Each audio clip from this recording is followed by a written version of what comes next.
In the quiet village of Kijiji, where the air smelled of mango trees and red dust rose from every step, there lived an old cobbler named Baba Kwame. His shop was small, made of sun-baked clay and a roof of dried grass. It stood beside the big baobab tree near the market road. Every morning, when the rooster crowed, Baba Kwame would open his wooden door, sweep the floor, and sit by the window where sunlight fell on his tools. His hands were rough, his eyes gentle, and his back slightly bent from many years of work. He made shoes that told stories. When people wore them, it was as if they carried a part of his heart with them. The leather he used came from local cattle, the soles were cut from thick hide, and the laces were made by hand from tough thread. He never rushed. Every stitch, every fold, every nail was placed with care. Children loved to sit and watch him work, amazed at how simple pieces of leather slowly became something beautiful. People once came from other villages just to buy his shoes. Farmers, hunters, and traders all trusted his work.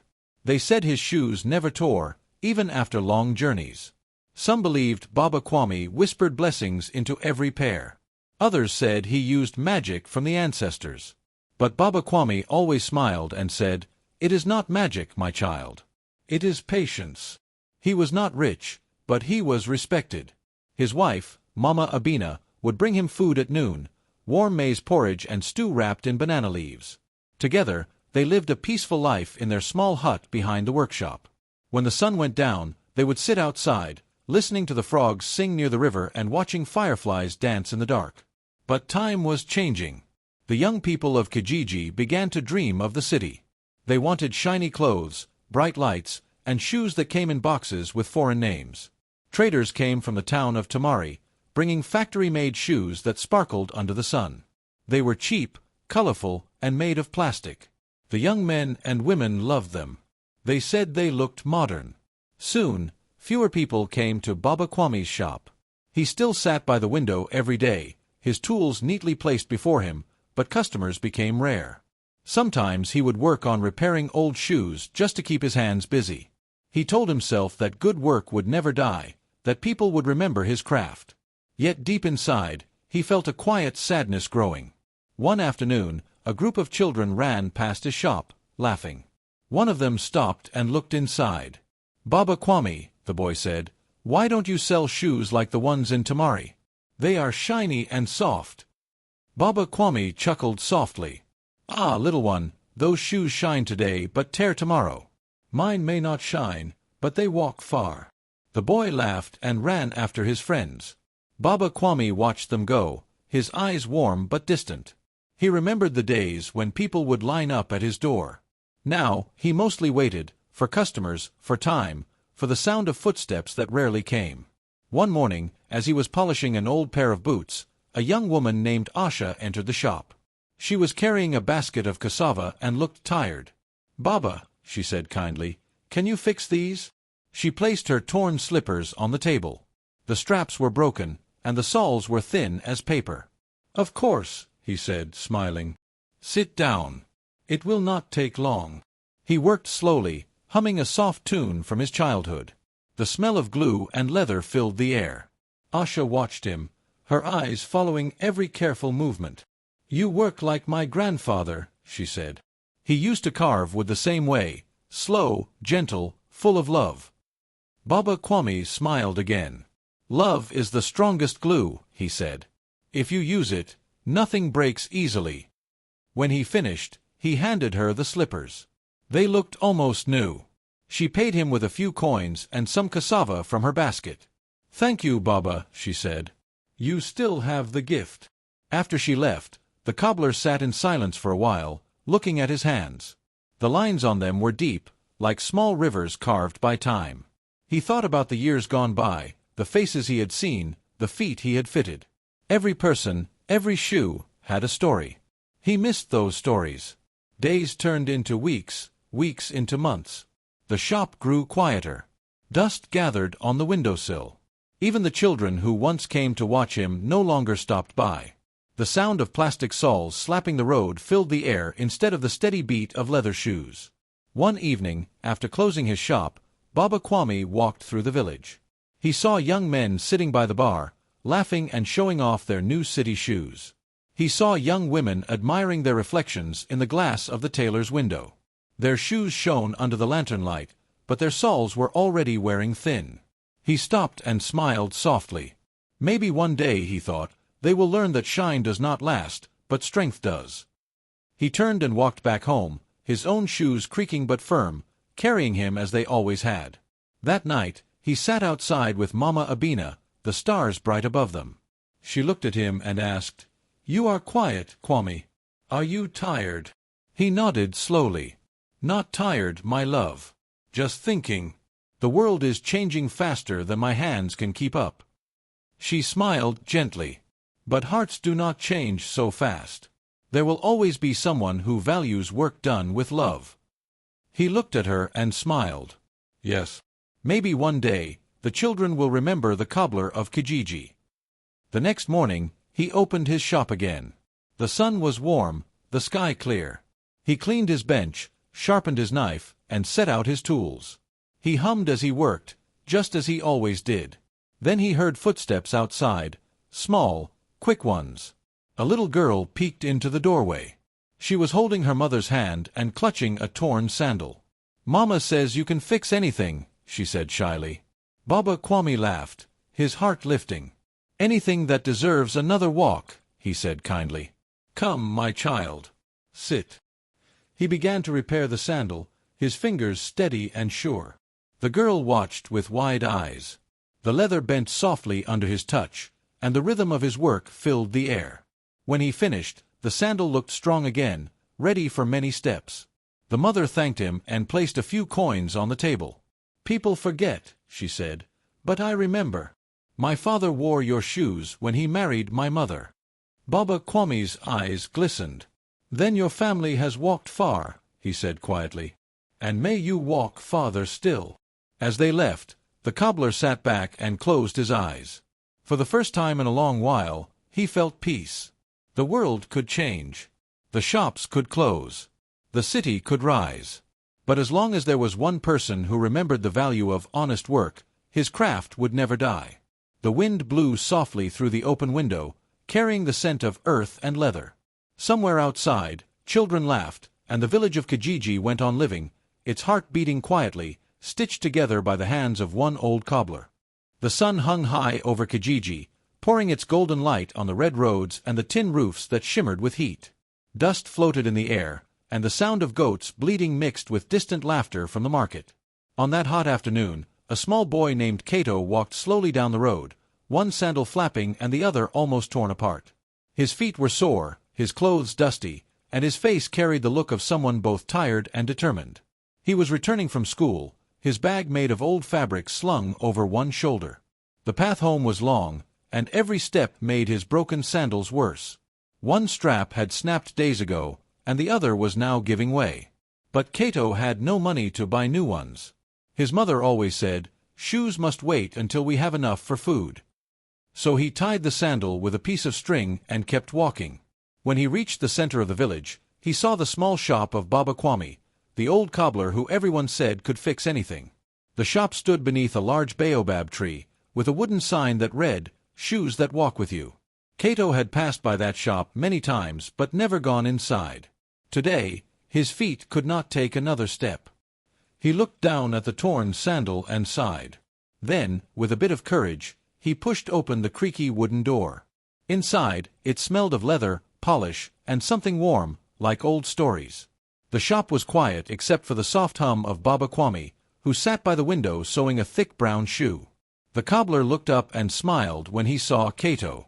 "Ah, my young friend," he said in his calm voice.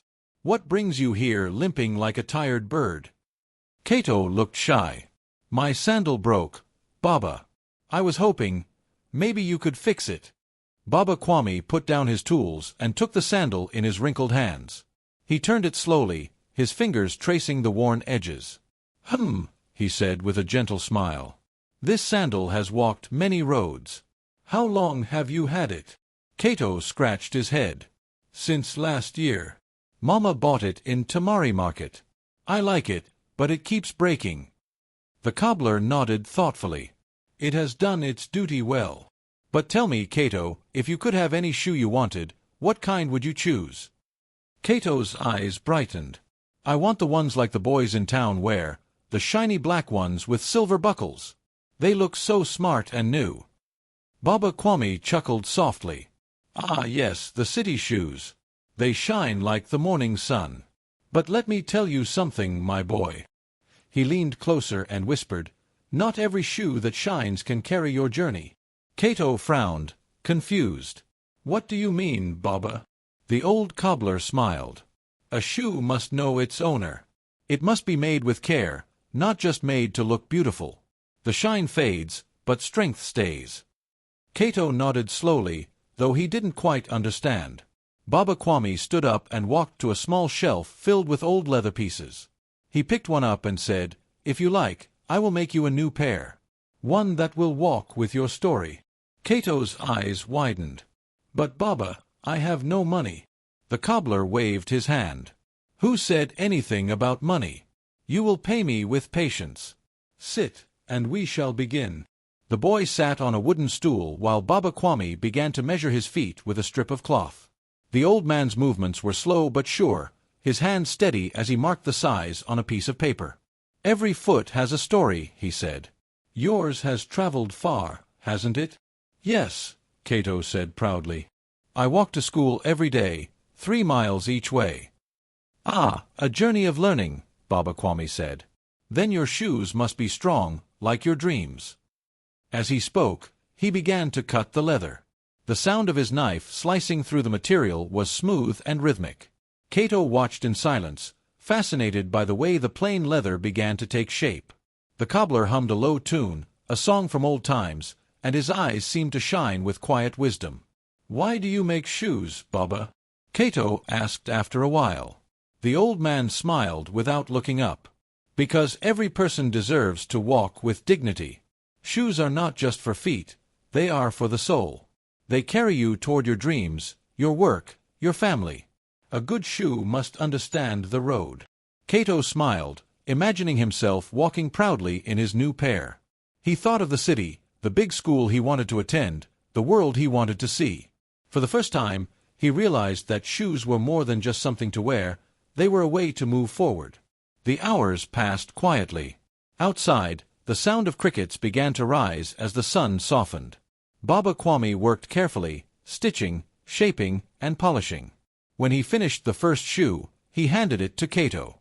It was simple but beautiful, brown, strong, and soft to the touch. Try it, he said. Cato slipped his foot inside. It fit perfectly, like it had been waiting for him all along. It feels different, he said with a smile. Different because it is yours, Baba Kwame said. Made for your steps, your road. As the old man worked on the second shoe, Cato watched his hands move with quiet respect. The cobbler's fingers moved like someone telling a story without words. The leather bent and curved, following his will. Every pull of the thread seemed to have meaning. When both shoes were ready, Baba Kwame placed them on the table. They are not shiny, he said, but they will never leave you in the middle of the road. Cato stood up, slipped on the shoes, and took a few steps. They felt light but strong. He turned and grinned. They're perfect, Baba. The cobbler smiled warmly. Good shoes are like good friends. They stay with you when the road gets rough. Cato wanted to thank him, but his heart was too full for words. Instead, he bent down and polished one of the shoes with his small hand. I'll take care of them, he said softly. When it was time to leave, Baba Kwame gave him a small piece of leather shaped like a leaf. Keep this, he said. When these shoes grow old, bring them back to me. We'll make new ones from their story. Cato nodded and slipped the token into his pocket. As he stepped outside, the evening breeze touched his face. The road ahead looked long, but he no longer felt tired. Each step felt sure, each sound of his feet on the dirt felt alive. People passing by looked at him and smiled. New shoes, Cato? One of them asked. Yes, he said proudly. Made by Baba Kwame. They carry my story. That night, when he reached home, his mother looked at the shoes and gasped. Where did you get these? She asked. Baba Kwame made them for me, Cato said. He said they'll walk with my dreams. His mother smiled and touched the leather. Then they will take you far, she said. Cato lay on his mat that night, his new shoes placed neatly beside him. The moonlight shone on them softly, and he couldn't stop smiling. He thought about the cobbler's words, "Not every shoe that shines can carry your journey." He didn't fully understand it yet, but something inside him did. He dreamed of walking far, of crossing rivers and towns, his feet steady in the shoes that knew his story. And somewhere in the quiet village of Kijiji, the old cobbler sat by his window, humming softly, happy to know that one more story had begun its journey on a strong pair of shoes. The morning sun rose slowly over Kijiji, painting the roofs in gold and waking the sounds of roosters and village drums. Inside the little cobbler's shop, Baba Kwame was already at his table, the smell of fresh leather and oil filling the air. Cato sat on a low stool nearby, watching every movement of the old man's hands. It was the start of another lesson, a day to learn how shoes were born from patience, not speed. Baba Kwame looked up at the boy and smiled. "You must listen to the leather," he said. "It speaks, just like the land speaks." Cato tilted his head. "The leather speaks?" he asked, puzzled. The old man chuckled softly. "Not with words, my boy. With feeling. When you touch it, you can tell if it's ready to become something strong. You must respect where it comes from." He reached under his workbench and brought out a large piece of brown leather, smooth and warm in color. "This one," he said, "comes from the cattle of Mama Amina, the herdswoman who lives near the river. Her animals eat good grass and drink clean water. That is why their leather is strong. A shoe made from this leather will last many seasons." Cato touched it gently. It felt soft but firm, like it was alive. "Now," Baba Kwame continued, "when we cut the leather, we must thank it. Everything we use comes from the earth. If we forget that, we forget who we are." He took a small knife and began to cut with slow, steady strokes. The sound was soft and smooth, like paper tearing under water. "Every line must be straight," he said. "If your hand shakes, the shoe will feel it." Cato leaned forward, his eyes wide with curiosity. He could see how carefully Baba Kwame moved, how each motion had purpose. There was no rush, no waste. Even the smallest piece of leather was placed neatly to the side. "Why do you work so slowly?" Cato asked after a while. The cobbler smiled. "Because good work needs time. The river does not rush, yet it shapes mountains. A shoe made in a hurry forgets the foot that will wear it." Cato nodded slowly. He wanted to understand more. Baba Kwame reached for a bowl filled with water and a handful of plant roots. He crushed the roots with a small stone until they became a thick, red paste. "Do you know what this is?" he asked. Cato shook his head. "This is dye," the cobbler said. "We make it from the roots of the kisa tree. It gives the leather its deep color. My grandfather taught me how to make it. He said the color of the earth should live in every shoe." He dipped a cloth into the dye and rubbed it gently on the leather. The brown slowly turned richer, glowing in the sunlight. "See," he said softly, "the land gives, and we honor it by using what it offers." Cato watched in silence, amazed by how something so plain could become so beautiful. He realized it wasn't just leather, it was part of the village, part of the world around them. After a while, Baba Kwame handed Cato a small piece of leather and said, "Try cutting this line." Cato hesitated, his hands trembling slightly. He took the knife carefully, pressing the edge against the leather. His first cut was uneven. The cobbler didn't scold him. He simply said, "Again." Cato tried again. The second line was straighter. "Better," Baba Kwame said. "Do you see? You must not fight the leather. You guide it, gently, with respect. If your heart is calm, your hands will follow." Cato smiled shyly. "It's harder than it looks." "Everything good is," said the old man. "But when you make something with patience, it holds your spirit." They worked side by side for hours. The cobbler stitched one shoe while Cato practiced cutting, learning to measure and shape each piece. The sound of the needle going through leather made a soft rhythm. Tap, pull, tap, pull. Outside, children laughed and chased each other in the street, but Cato didn't move. He was lost in the quiet music of work. Baba Kwame paused and looked at him.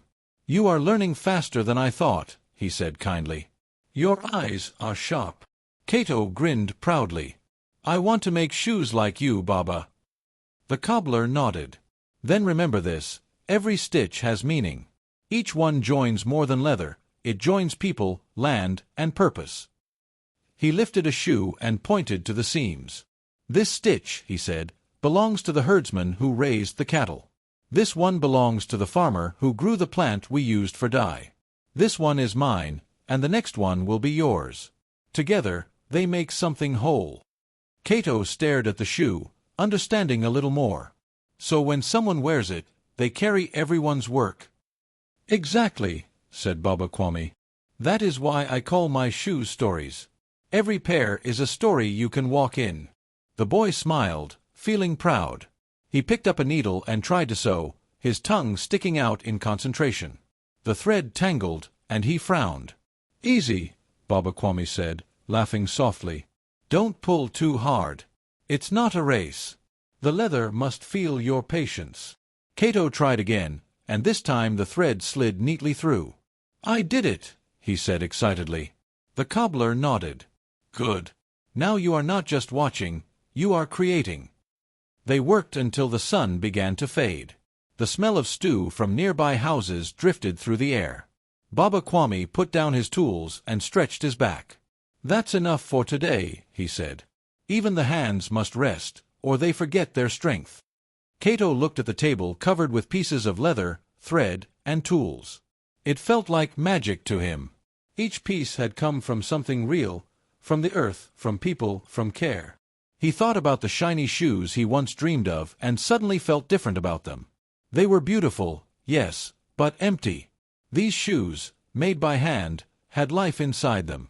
Before leaving, he asked softly, "Baba, do you ever get tired of doing this every day?"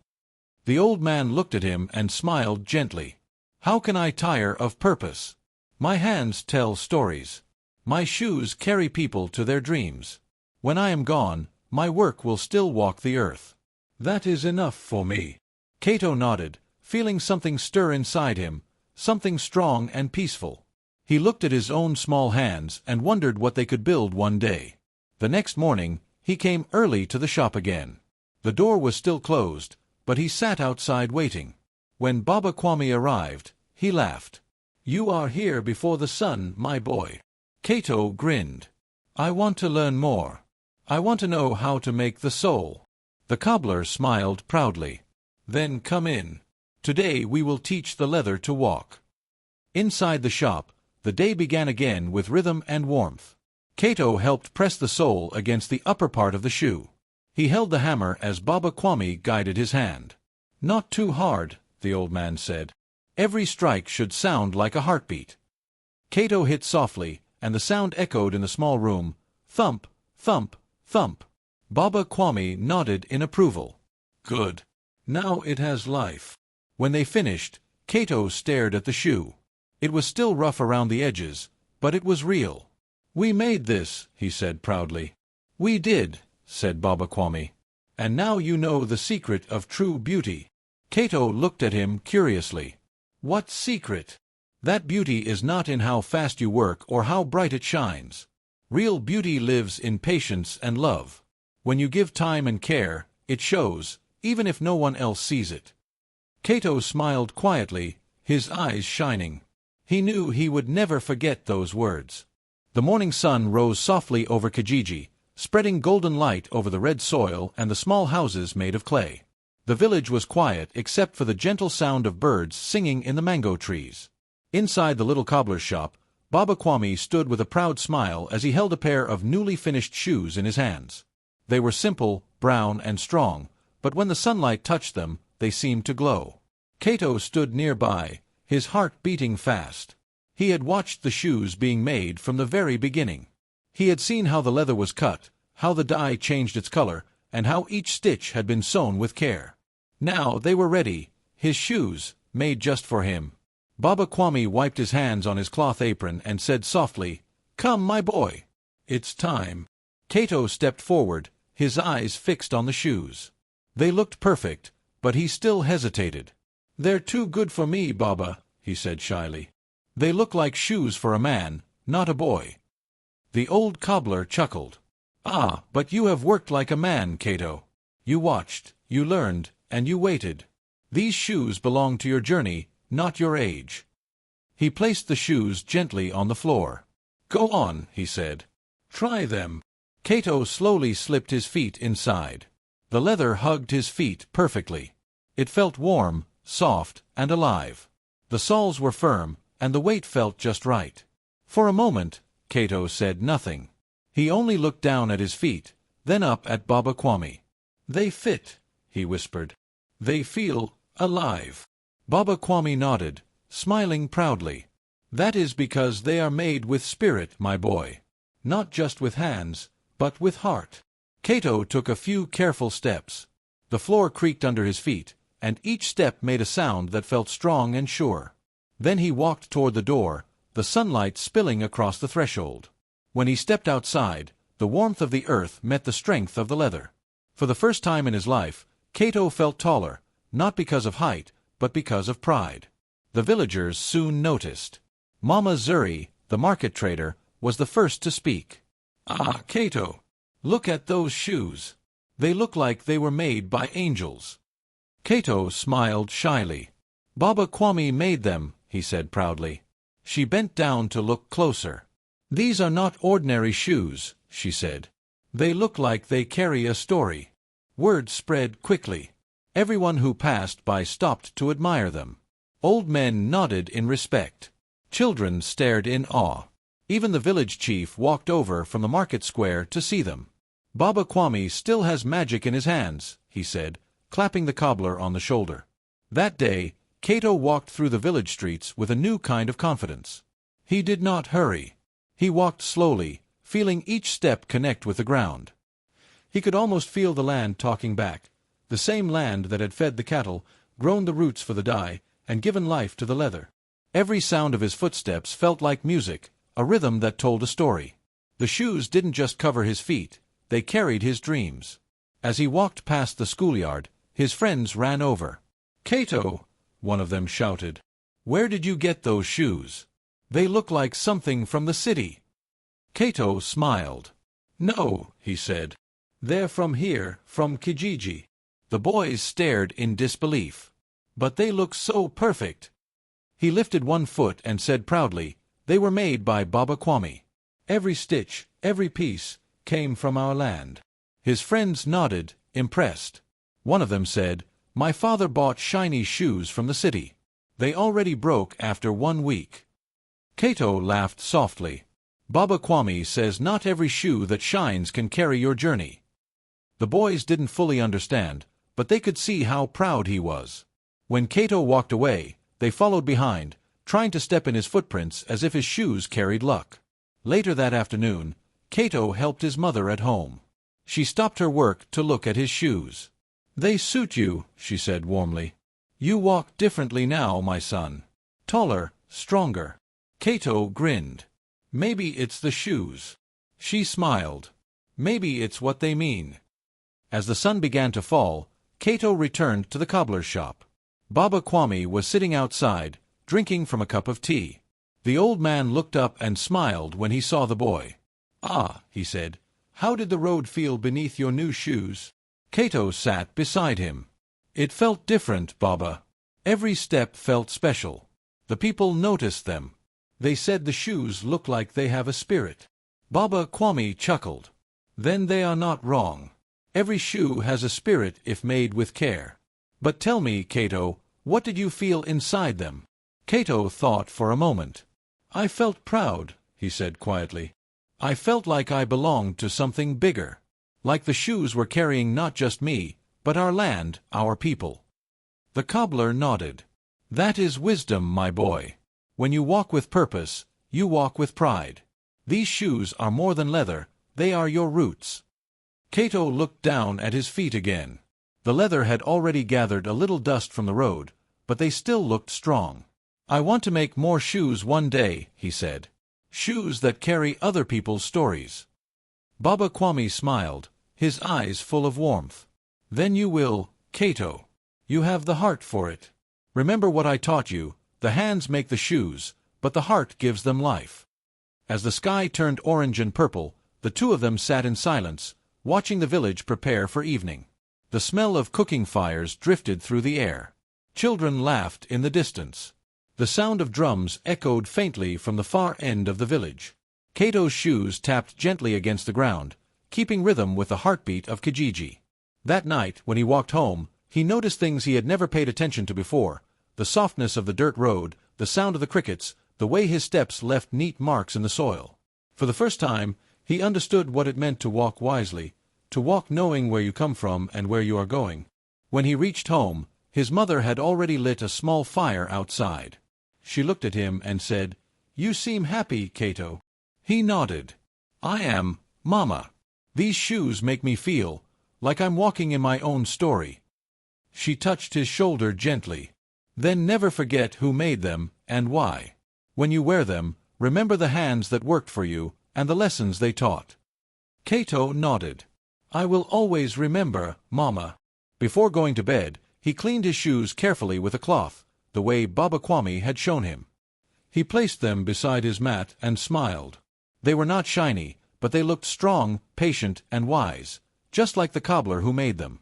In the morning, when he woke up, the sun was rising again, and the first thing he saw was his shoes. He slipped them on and stood tall. The world outside was the same, but somehow it felt different. Every sound, every smell, every breeze felt more alive. As he stepped outside, the ground was cool beneath his feet, and he smiled to himself. "These are not just shoes," he whispered. "They are my story." He began walking toward the school, his steps steady and proud. The road stretched ahead, long and dusty, but he no longer feared its length. With each step, he felt the lessons of Baba Kwame guiding him, the patience, the purpose, the love. And as he disappeared down the road, the sound of his footsteps carried softly through the village, like a quiet song of wisdom. The city of Tamari was loud and bright, filled with cars that honked, people that hurried, and streets that never slept.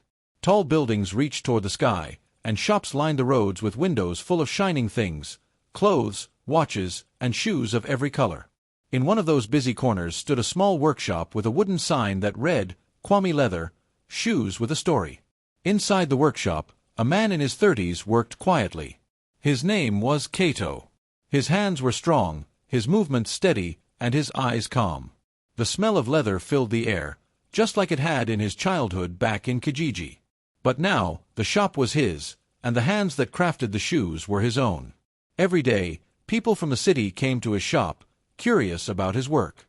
Most were used to shiny, factory-made shoes that came in boxes with fancy logos. They would look at his simple wooden shelves and ask, "Why do your shoes look so plain?" Kato would smile, his voice gentle. "Because they are made to last, not to shine." He still used the same tools Baba Kwame had once taught him to use. His hammer was smooth from years of use, his needles worn but sharp, and on a small shelf sat the same piece of leather leaf that Baba Kwame had once given him. It reminded him of where he came from, of the hands that taught him what patience and purpose meant. One afternoon, a young businessman walked into the shop. He wore a crisp suit and shiny shoes that looked brand new. "Are you Kato, the cobbler everyone talks about?" he asked. Kato smiled and nodded. "Yes, I am. How can I help you?" The man placed his shiny shoe on the table. The sole had already started to tear. "I bought these just 2 months ago," he said. "They cost a lot, but look at them now. Someone told me you make better shoes, even though yours look old-fashioned." Kato examined the shoe carefully. He touched the material and shook his head slightly. "They look good," he said, "but they are not made to walk far. The shine fools the eyes, but not the road."